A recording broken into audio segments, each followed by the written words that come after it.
বহুত আগৰে বন্ধু, কিন্তু আজি কোনো বন্ধুত্ব ইয়াতে নাই। ৰাইজৰ হৈ এটা চলা এইবাৰ ই আছে। বিক্ৰমৰ মোৰ সম্ভৱ একেলগে বন্ধু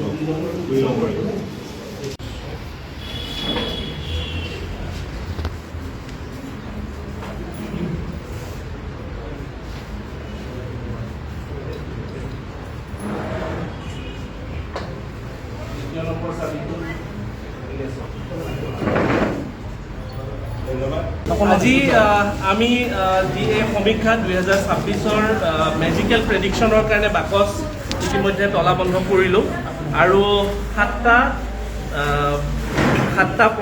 মানে সংবাদ মাধ্যমৰ যি বিষয়ববীয়া আছে তেওঁলোকে তলাবন্ধ কৰিলে আৰু সেই বাকচটোৰ ভিতৰত আমি দলিলখনত আমি পূৰ্বৰ দৰে এইবাৰো আমি অনুমান কৰি লিখি থৈছোঁ যে এইবাৰ কোনটো দলে কিমান আসন পোৱাৰ সম্ভাৱনা আছে আৰু আশা কৰিছোঁ 2014, 2019, 2021-ৰ দৰে এইবাৰো আমাৰ সমীক্ষা বা এইবাৰ আমাৰ মেজিকেল প্ৰেডিকশ্যন এইবাৰো 100% শুদ্ধ হ'ব। যদিও এইবাৰ বহুখিনি প্ৰত্যাহ্বান আছে, সমষ্টি পুনৰ নিৰ্ধাৰণ কৰাৰ কাৰণে আমাৰ বহুখিনি প্ৰত্যাহ্বান হৈ গৈছিলে। আমাৰ কোনো ধৰণৰ ৰেফাৰেঞ্চ নাই, সকলোবোৰ ভোটিং পেটাৰ্ণ সলনি হৈ গৈছিলে আৰু এটা পৰ্যায়ত ভোট গ্ৰহণ হোৱাটো সেইটো আমি পৰিকল্পনা কৰাই নাছিলোঁ। এটা পৰ্যায়ত ভোট গ্ৰহণ হোৱাৰ লগে লগে আমাৰ কাৰণে গোটেই বস্তুটো আৰু বেছি কঠিন হৈ পৰিছিলে। তথাপিও আমি প্ৰত্যেকটো সমষ্টিত, প্ৰত্যেকটো ঠাইত প্ৰত্যেকজন ব্যক্তিৰ লগত গৈ পিনে আমি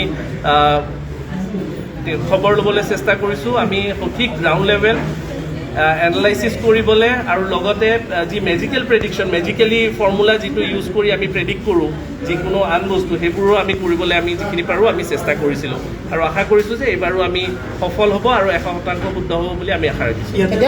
কোনে কিমান আসন পাব সেইটোৱে পৰা আছে নে কোন মুখ্যমন্ত্ৰী হ'ব বা কোন কি হ'ব এনেকুৱা বেলেগো আছে?